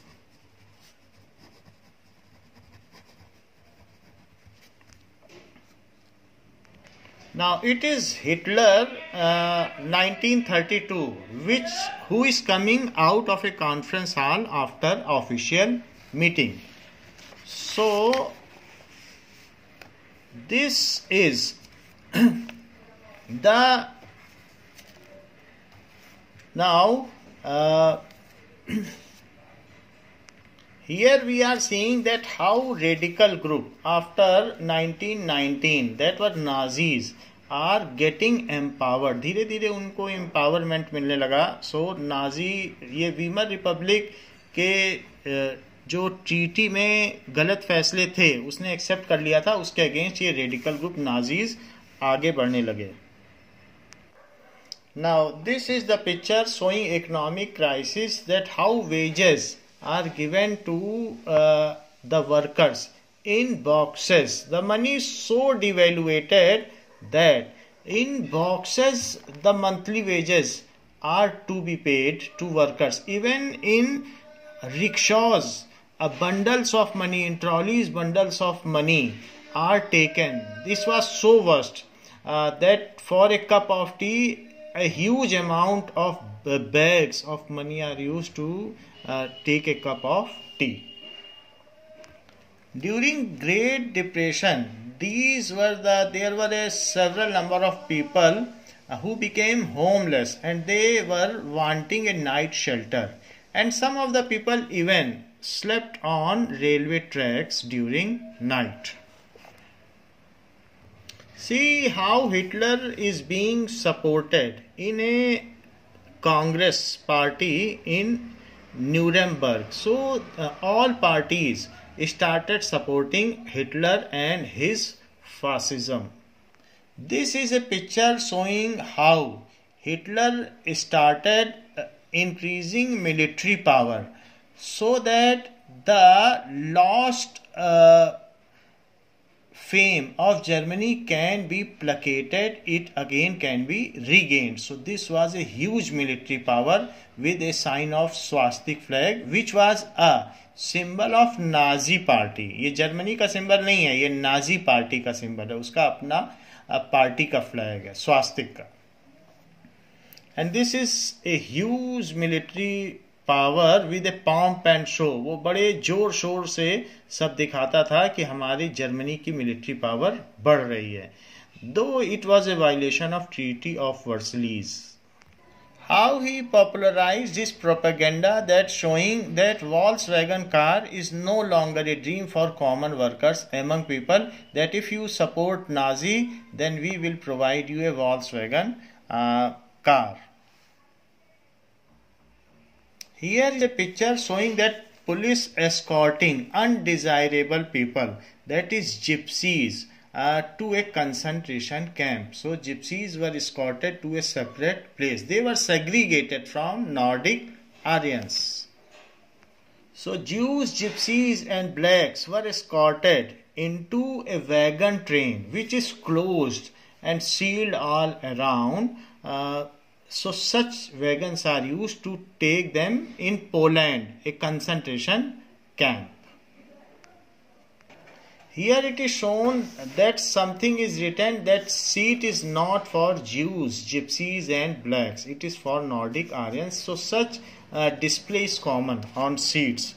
And now during Great Depression, many of the people are selling whatever things they have. They are so ruined that it is the only thing which I have to sell for a pack of loaf of bread. They are selling everything they have. So such was the condition of Great Depression. Now this is the current, electricity loaded wires, and anybody who wanted to escape was killed by the electric shock. So such was the concentration camp that nobody from the concentration camp can escape. So they were tortured in concentration camp, but they were failed to escape. They were killed. So, and this is a lot of cloths who were killed in gas chambers. तो उनके cloths हैं and lots of shoes. ये उनके जूते हैं जो मार दिए गए gas chambers में. And these are the concentration camp which is completely sealed in a remote place. So Jews, gypsies and blacks were killed there. Jews were pauperized by teachers and students that they have a nose of concave nature, that is convex nature, that is of six shape. So Jews were considered inferior and they were made miserable even in classroom. those Jewish teacher and Jewish peoples expelled from school. So all Jewish school, so school was also discriminating among Germans and Jews. Desirable breeds, those Germans who are blue-eyed, they were loved by Hitler. He want to increase the population of Nordic Aryans, and those mothers who are giving the birth to a healthy German are given rewards. So such was the condition. Now these are the Jewish boys who are coming to concentration camp for their forthcoming death. There is a fear in their faces. Such is the posters which were displayed for Jews, that it is money is the god of Jews, and they do not want to spend a single penny, and they keep it with them as a secret. So such kind of posters were displayed for Jews to pauperize them. Hitler felt that a strong Nazi society could be established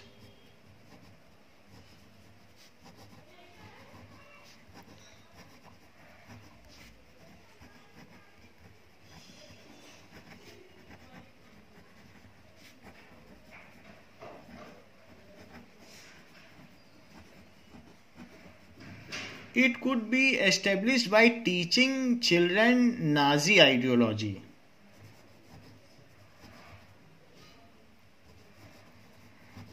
Only by teaching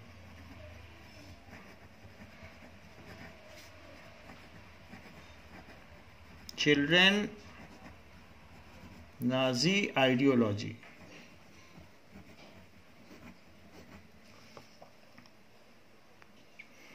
Germans and Jews were not allowed to sit together or mix up. Germans and Jews were not allowed to sit together. Jews यहूदी लोग हैं जिनको माना जाता है कि Jesus Christ का, ईसा मसीह का उन्होंने हत्या की, उनको क्रूसीफाई किया.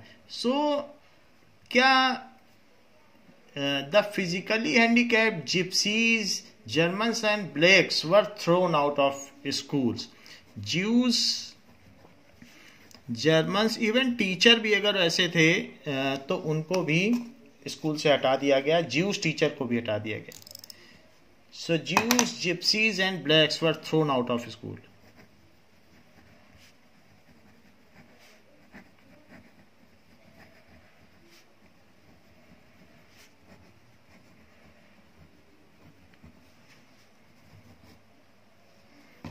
So they were expelled out of school.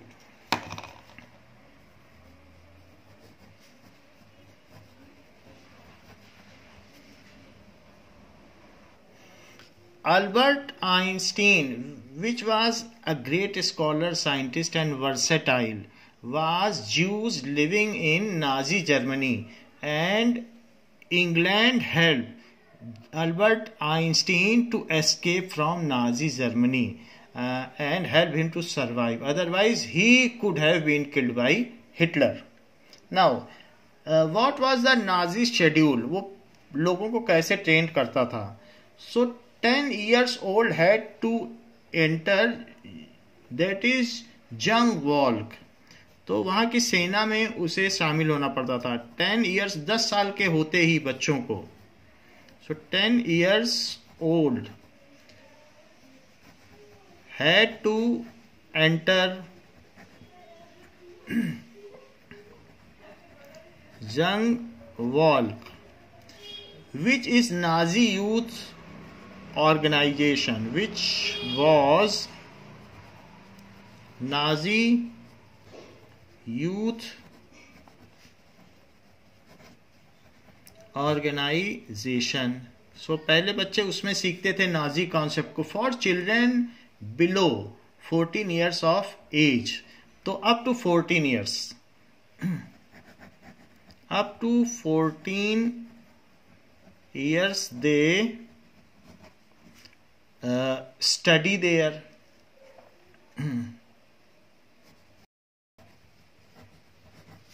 and get trained there.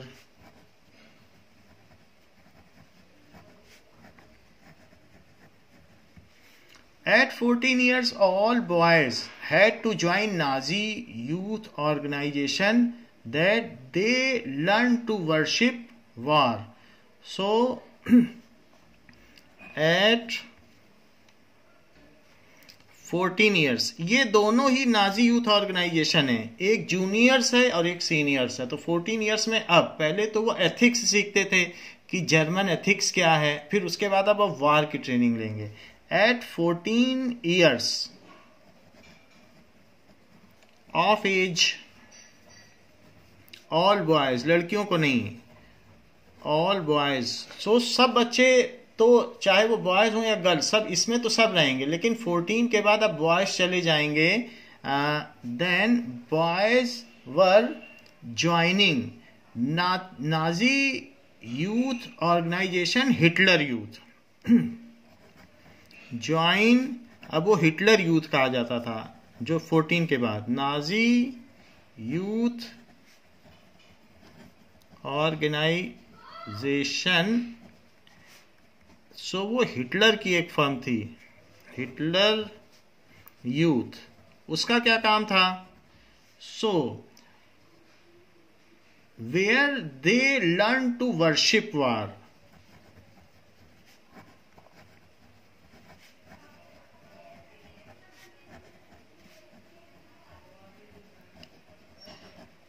हर बच्चे को वार के बारे में जानना और आर्मी ज्वाइन करना कंपलसरी था। Glorify aggression and violence, condemn democracy.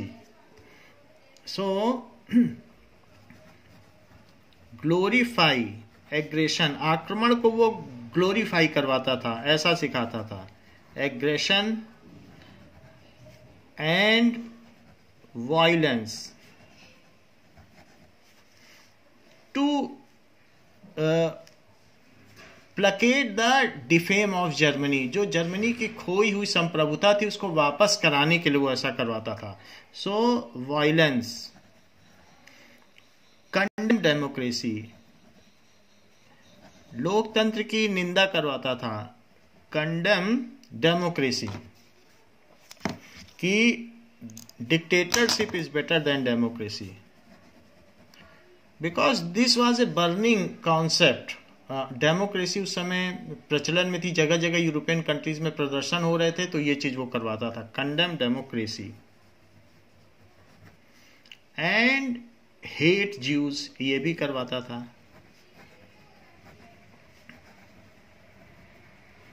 Now, at the age of 18, they had to join labor service to serve in armed forces.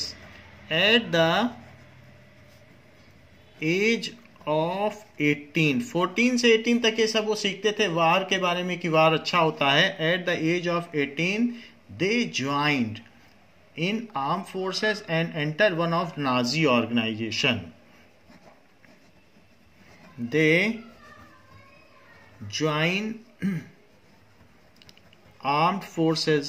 इस तरीके से वो बच्चों को ट्रेन करता था और फिर वो नाजी ऑर्गेनाइजेशन का हिस्सा बन जाते थे। Enter Nazi organisation.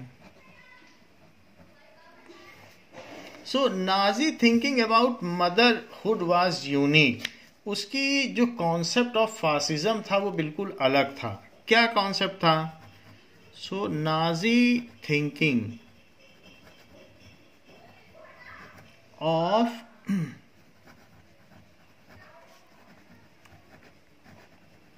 motherhood was unique. Girls were told that they had to become good mothers.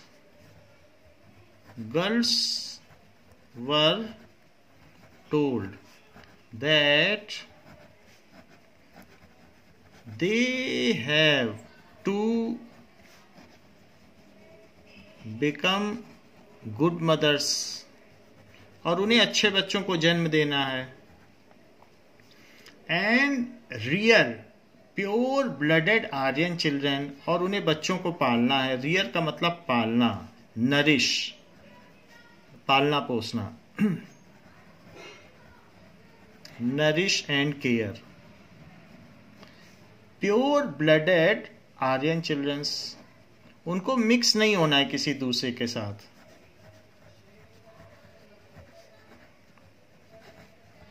और प्योर ब्लडेड आर्यन चिल्ड्रंस को पालना है।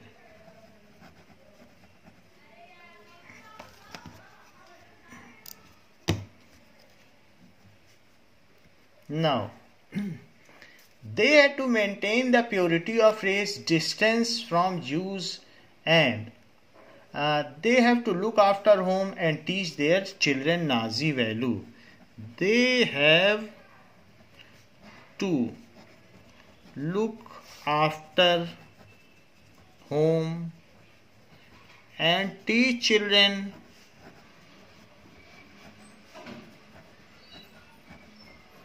नाजी वैल्यूज, कि नाजी वैल्यूज क्या हैं।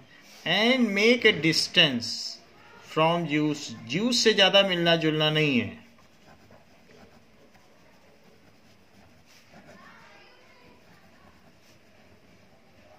सो वो एक्सपेक्ट करता था कि जर्मन गर्ल्स को ऐसा करना चाहिए। In Nazi Germany all mothers were not treated equally. Women who bore racially undesirable children were punished and those who produced desirable children were awarded। तो औरतों को भी अगर वो किसी अपंग बच्चे को जन्म देती थी तो उनको पनिश किया जाता था। Those German women who give, जो बर्थ देती थी, birth to undesirable children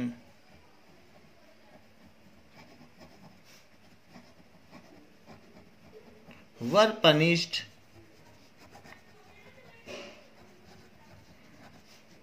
and those who produced desirable children were awarded। Those giving birth to desirable children were awarded, so that वो अपनी पॉपुलेशन जर्मन्स की बढ़ाना चाहता था। Information about Nazi practices came out of Germany during the last year of regime. It was only after the war ended and Germany was defeated that people of the world realized that what were the horrors that had happened, कैसे उसने यहूदियों को मारा। सो ये second world war जब हुआ तो उसमें ये सारी बातें सामने आई।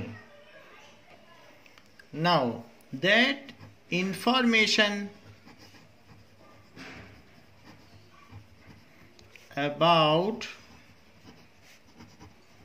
नाजी प्रैक्टिसेस, जो नाजी ने किया practice, came out of Germany, क्योंकि मीडिया पर उसका बैन था। So came out of Germany.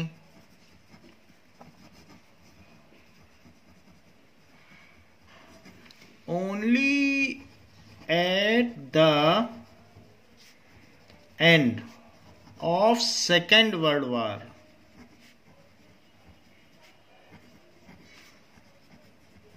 in which Germany was defeated, जिसमें जर्मनी डिफीट हो गया और हिटलर ने खुद को शूट कर लिया था। इन विच जो एक्सल पावर थे, जो फिर से सेंट्रल पावर ही कह सकते हैं, या एक्सल या सेंट्रल पावर, उसमें भी जर्मनी ही था, including Germany.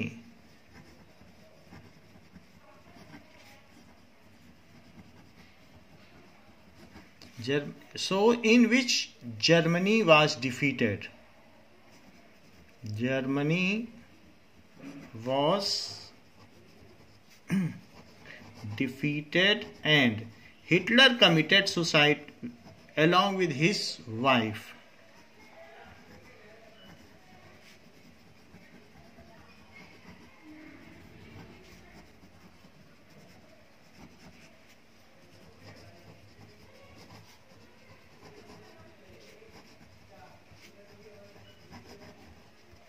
So Second World War was during the duration of 39 to 45. Second World War was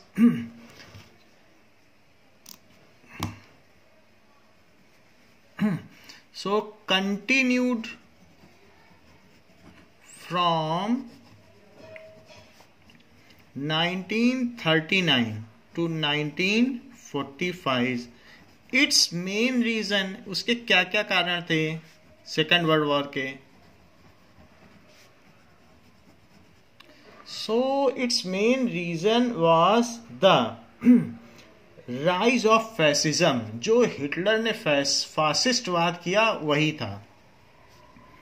so rise of fascism. दूसरी चीज द ग्रेट डिप्रेशन. तो ग्रेट डिप्रेशन भी 39 तक चलता रहा था. 32 तो बोला गया, लेकिन नेट में देखेंगे तो 39 भी कहा गया है. सो द ग्रेट डिप्रेशन, तो लोगों में एंजाइटी आ गई थी. So great depression was also, महामंदी का दौर भी इसके लिए एक रीजन था. And German aggression in Europe. Germany ने यूरोप के दूसरे कंट्री पे आक्रमण करना शुरू कर दिया था. ये मेन रीजन था हिटलर की वजह से. जर्मन, उसके पास मिलिट्री पावर बढ़ गई थी, तो German aggression in Europe. So these were the reasons due to which Second World War was started. तो इस क्लास के लिए बच्चों इतना ही. नेक्स्ट क्लास में हम देखेंगे there are some terminology related to this chapter and question answers. Thank you बच्चों.